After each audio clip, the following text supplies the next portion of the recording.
amigos, vamos dar início à nossa reunião, cujo tema nesta noite do Evangelho: bem-aventurados os que são misericordiosos.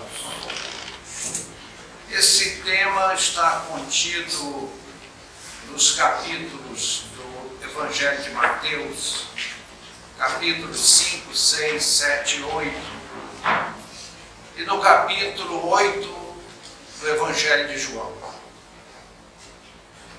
Então diz lá o texto, em 3 expressões de Jesus deveras esclarecedoras: aqueles que perdoarem serão perdoados por Deus, mas aqueles que não perdoarem não terão seus pecados perdoados.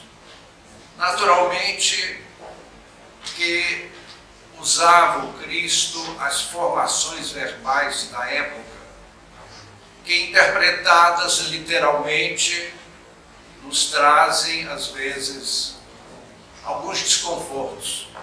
Mas o que nós precisamos estudar é o ensino moral de Jesus. Ainda diz o apóstolo: bem-aventurados os que são misericordiosos, porque alcançarão misericórdia. E ainda, no terceiro pensamento, fala o Evangelho sobre perdão. Na verdade, a expressão misericórdia, e no caso, tem o sentido de perdão.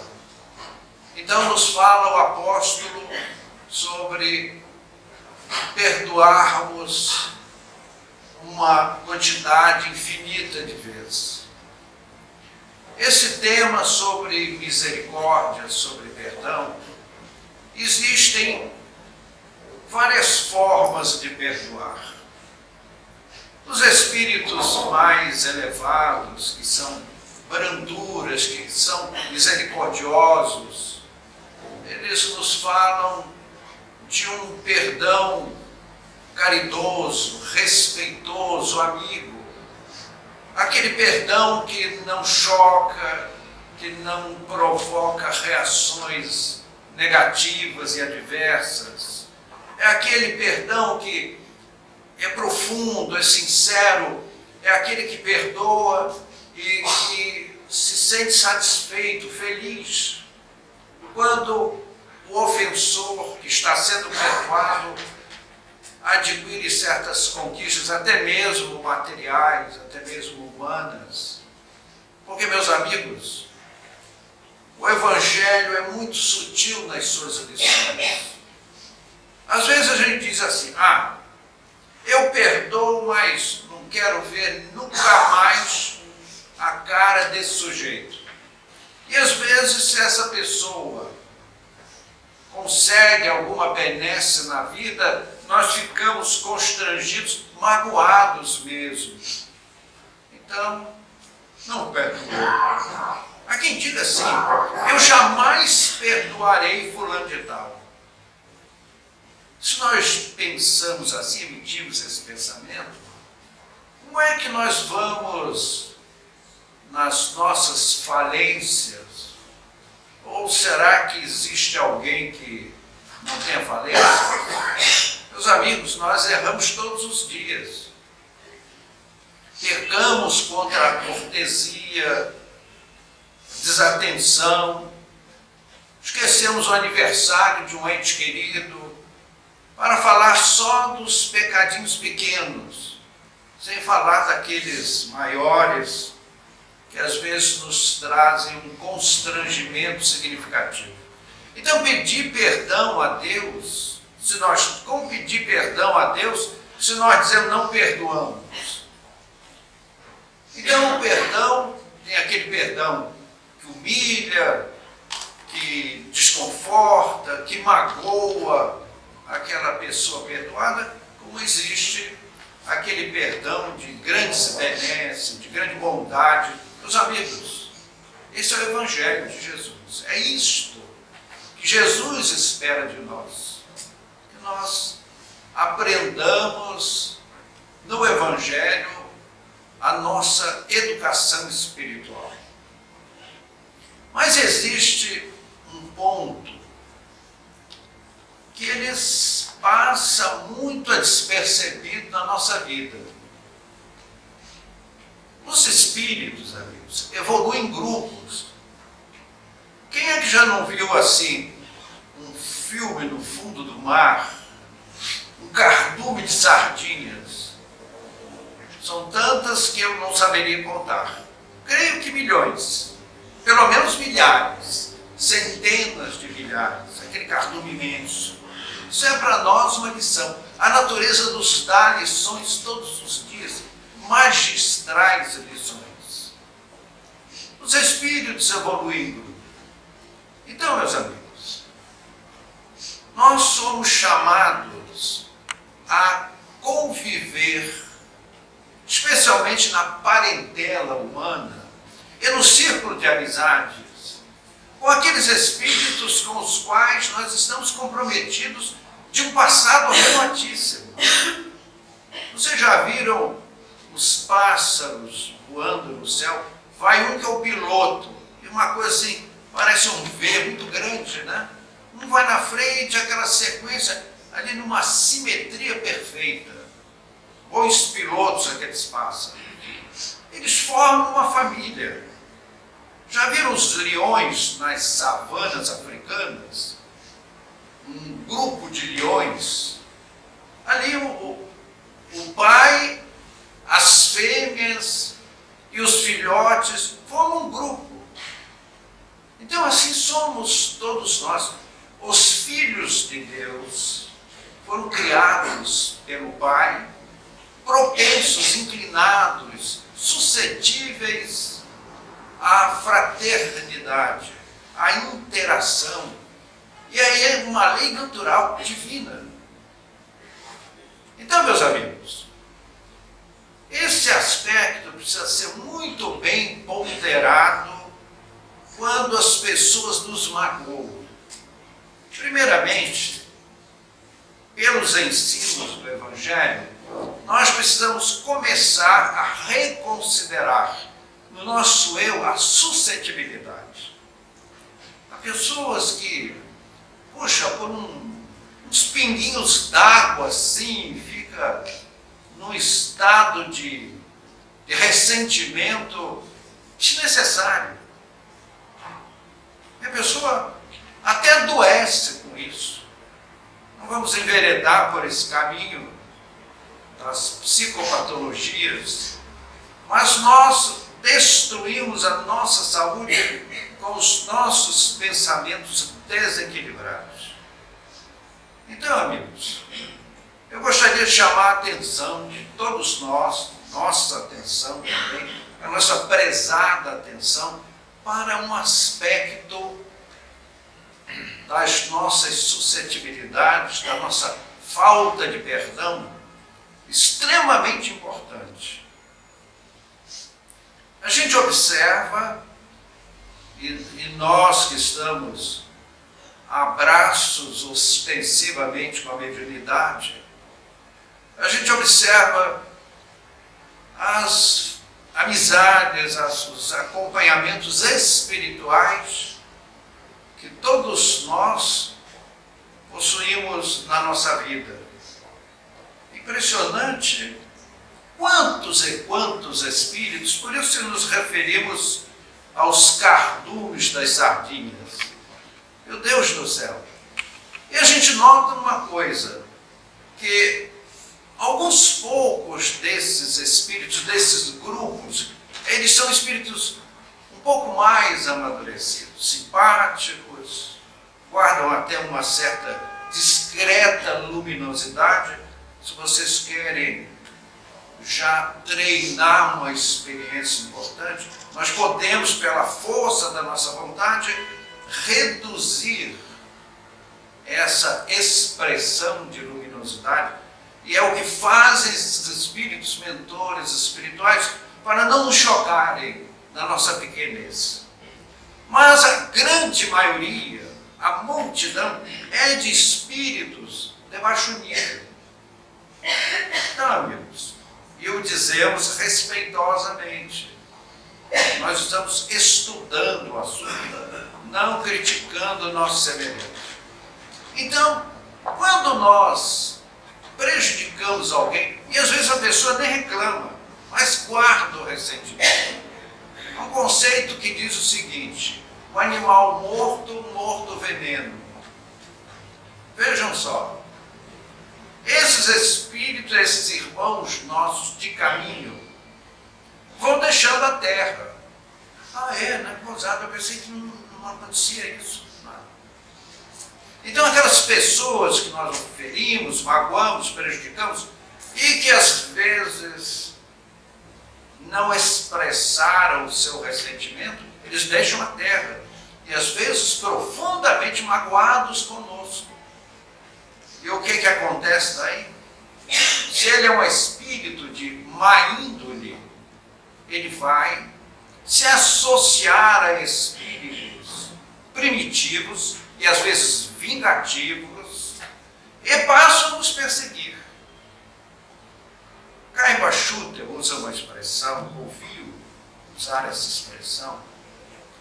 Quem se considera imune à obsessão, diz ele, a expressão não é nossa, vai a rápidos passos em direção a ela. Então, meus amigos, a obsessão é um flagelo humano. Atinge todos os quadrantes da humanidade, em todas as regiões do globo. E muitas vezes, esses processos obsessivos surgem quando nós ferimos as pessoas. Às vezes, as condições socioeconômicas nos colocam a cavaleiro. E às vezes nós esmagamos, ferimos, magoamos os subalternos, aqueles que estão em condições, às vezes, socioeconômicas inferiores. E não percebemos isso. Então essas criaturas deixam a terra e levam a mágoa da nossa pessoa.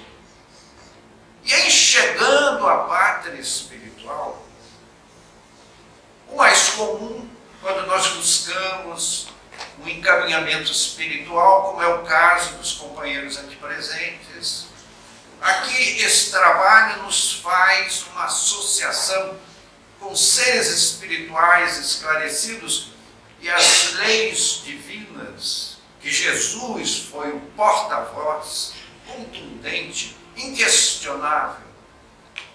Busca e acharás, batei e abrir-se-vos-á. Então, quando nós vimos a um templo como este, nós estamos em busca da nossa melhoria espiritual, e esse nosso desejo nos vincula aos espíritos benfeitores. Meus amigos, parece assim uma fantasia nossa, mas garanto a vocês que é exatamente assim que funciona. Nas colônias espirituais às quais nós nos vinculamos, lá existem arquivos, registros históricos. Você pode pedir a um departamento especializado: eu queria uma ficha histórica do que eu andei fazendo num passado próximo. Meus amigos, nunca peça um passado remoto, porque você vai chorar por umas 4 encarnações, pelo menos, né? Chorar lágrimas de sangue. Então pensa só, as 2 últimas encarnações, ou, muito em especial, a encarnação que está influenciando a sua situação de hoje. Então, meus queridos, a gente, nesses departamentos, adquire informações importantíssimas, e aí é que nós vemos o que nós fizemos no passado próximo. Fomos assim, puxa vida, vemos assim como num filme, olha que carinha antipático, esse é você mesmo, né? Intragável. Será que eu era assim tão intragável? Está ali, é uma gravação ao vivo. Existem técnicas, amigos, que os espíritos usam para fazer num laboratório uma regressão de memória que é diferente daquelas feitas pelos pesquisadores americanos para regressão de personalidade através da hipnose, em que o paciente, o sujeito, não participa muito porque fica dopado pelo efeito hipnótico. Mas nesses laboratórios há um telão que ele é envolvido por uma névoa que eu não saberia descrever, mas eu sei que surgem essas imagens, você se transporta, passa a ver, viver, sentir os odores, a temperatura, os ruídos, participar, isso é uma batalha. Você ouve o renchar dos cavalos, tilindar das armas, é uma coisa impressionante. E a gente fica assim, estarrecido, puxa vida, então aquele carinha ali era eu, meu Deus do céu. Como eu era intragável, insuportável. Então é sempre bom não pedir esse tipo de experiência, que só é feito pelos mentores para os espíritos empedernidos, revoltados. Né? Eu fui uma vítima de Deus, esqueceu que eu existo. E nós ouvimos muito isso. Às vezes as pessoas não dizem isso, não verbalizam, mas pensam. Ah, eu acho que eu estou esquecido de Deus, porque eu não sou nada. Eu não tenho posses, eu não tenho dinheiro, eu não tenho títulos, ninguém me ama. Anybody love me. Para gastar o latim, não é isso? Puxa vida, ninguém me ama. I love me. Não, meus amigos.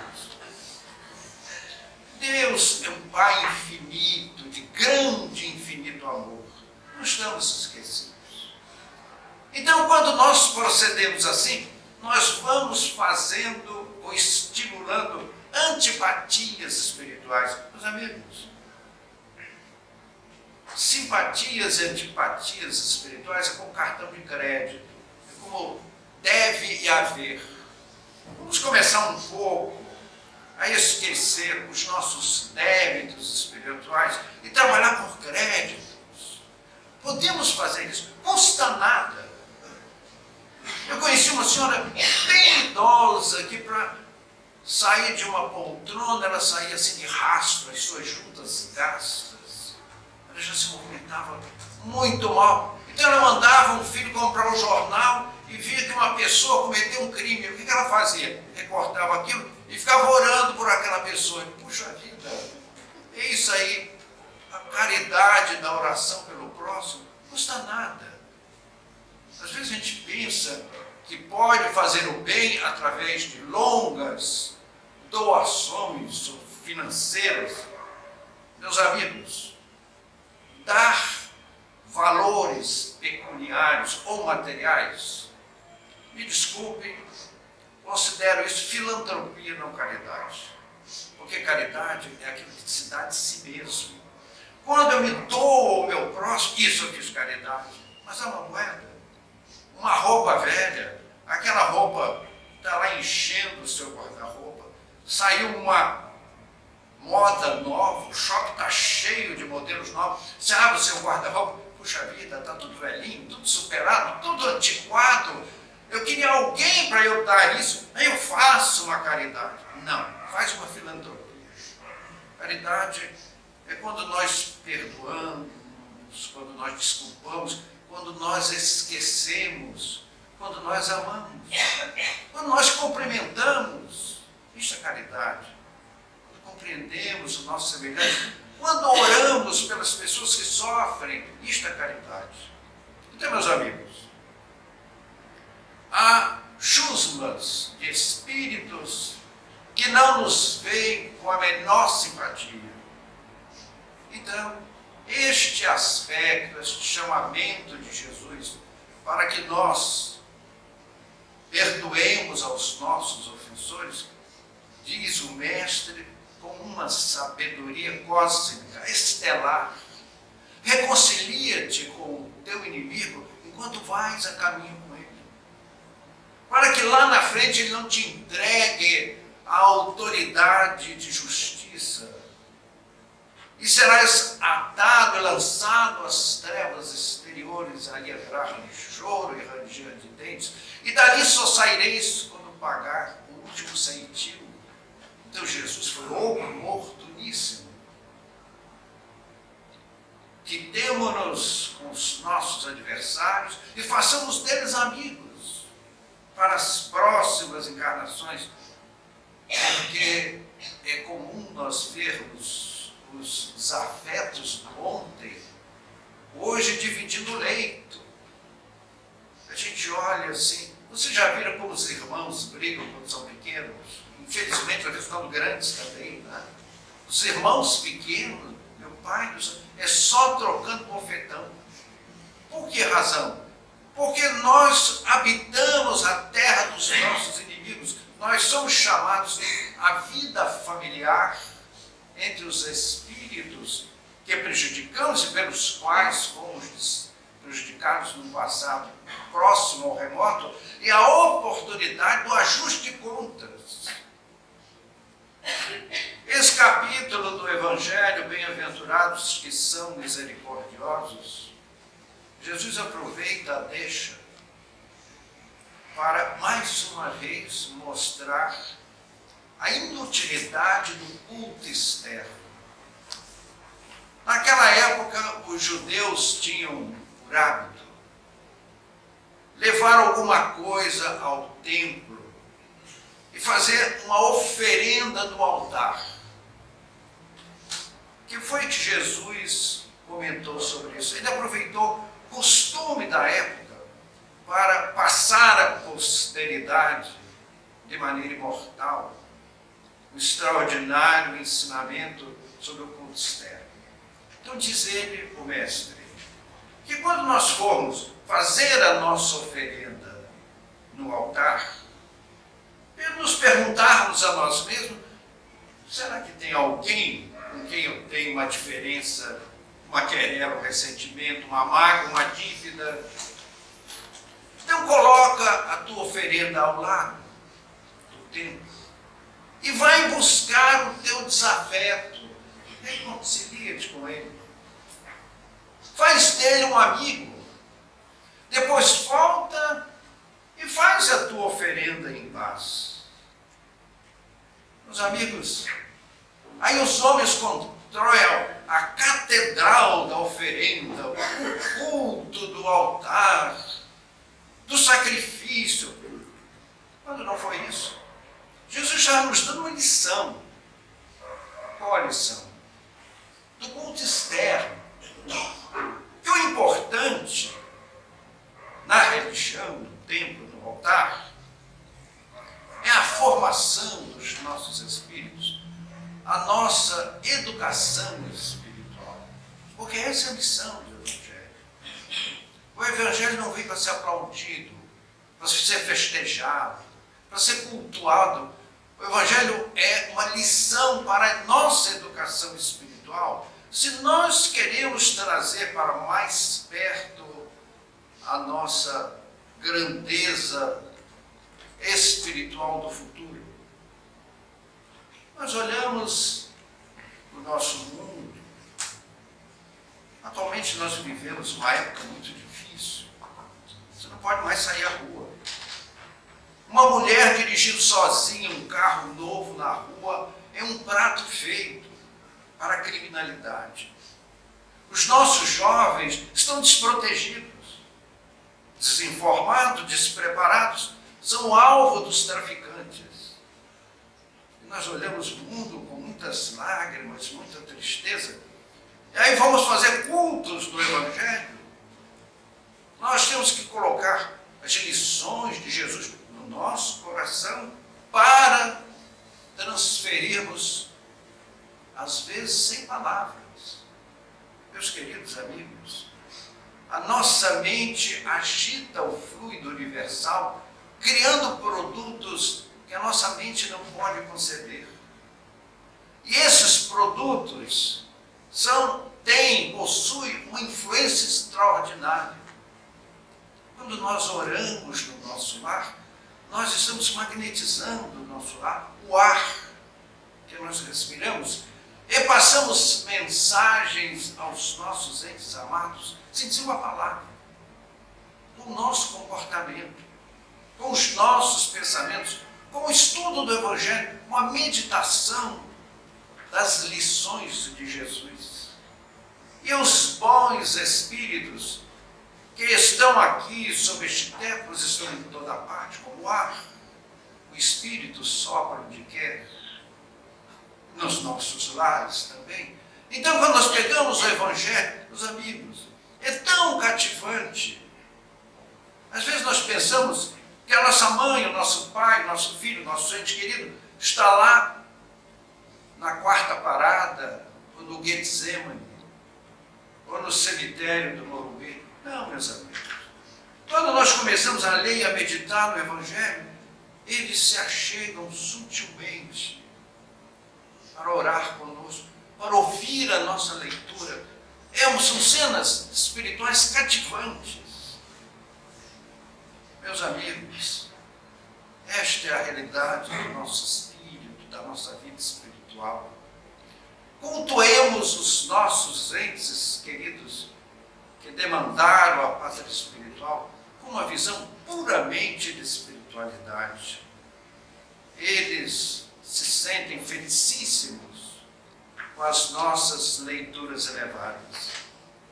Pedro perguntou a Jesus: Senhor, eu devo perdoar ao que me ofende até 7 vezes? Qual foi a resposta de Jesus? Em verdade eu vos digo, não 7 vezes, mas 70 vezes 7. É uma figura. 70 vezes 7 significa perdoar eternamente. Por que razão? Porque nós erramos todos os dias. E Deus, na sua infinita misericórdia, nos dá a oportunidade de resgate dos nossos erros. Porque Deus leva em conta aqueles erros intencionais, o mal feito com consciência do mal, com a intenção do mal. É diferente dos nossos equívocos, filhos da nossa imaturidade de espírito. Quantas vezes nós somos deselegantes, desatenciosos, descorteses, para não dizer coisas piores, apenas por imaturidade espiritual. Isto, o Criador sabe que não há intenção do mal. Mas quando há, Deus está sempre disponível para novas oportunidades. O banco divino não está pobre para novos empréstimos ao nosso espírito. Então Jesus chamou a atenção da posteridade. Perdoar eternamente. E o último capítulo desse estudo do Evangelho é aquela passagem em que os fariseus trouxeram uma mulher surpreendida em flagrante adultério. Na verdade, eles não estavam nem um pouco preocupados com aquela dama. O que eles queriam era colocar Jesus numa situação embaraçosa. Mestre, nos manda a lei antiga que a adúltera seja apedrejada em praça pública até a morte. E na cidade havia um local para isso. Então a pessoa era colocada num certo ponto e ali havia uma quantidade muito grande de pedras.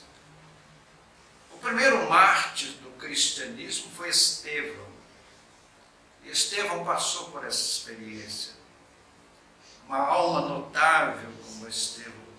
Nós vimos uma cena da ação de Estevão sobre Paulo de Tarso no mercado público, numa das cidades da antiguidade, que foi uma cena belíssima. Paulo falando sobre a inspiração de Estevão, que nos levou às lágrimas. Era uma cidade onde o público, o povo vivia de umas imagens de uma certa deusa. E aparece um apóstolo, um pensador conquistador, falando de um outro Deus, era contrário aos interesses econômicos daquela cidade. Estevão foi morto a pedradas por uma influência de Paulo. Então nós vemos o que é o amor, né, meus amigos? Estevão foi apedrejado, morto a pedradas, mas desencarnado foi ajudar Paulo na sua obra. Fantástico, né? Os exemplos desses espíritos elevados nos cativam até o fundo da alma. Então trouxeram aquela mulher para colocar Jesus numa situação extremamente embaraçosa.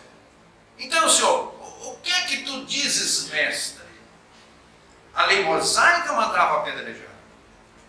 Mas Jesus ensinava o amor, o perdão, que é o nosso sacramento da noite. Se ele diz, perdoa, ele estava sendo contra a lei mosaica e as autoridades religiosas da época caíram matando em cima de Jesus.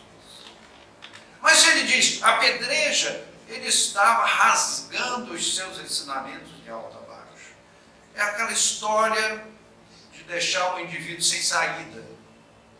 Então Jesus, alguns dizem que ele escreveu com a ponta do dedo, outros dizem que escreveu com uma varinha. Não vai me dar o caso. Então, fiquemos com a varinha. Então Jesus passou a escrever no chão os crimes cometidos por cada um dos presentes, dos acusadores daquela mulher. E eles liam e viam que ele sabia tudo.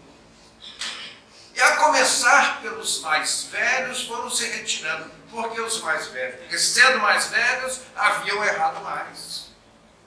E no final, ficou Jesus e a mulher. Aí ele perguntou aquela frase celebre, lapidar, mulher.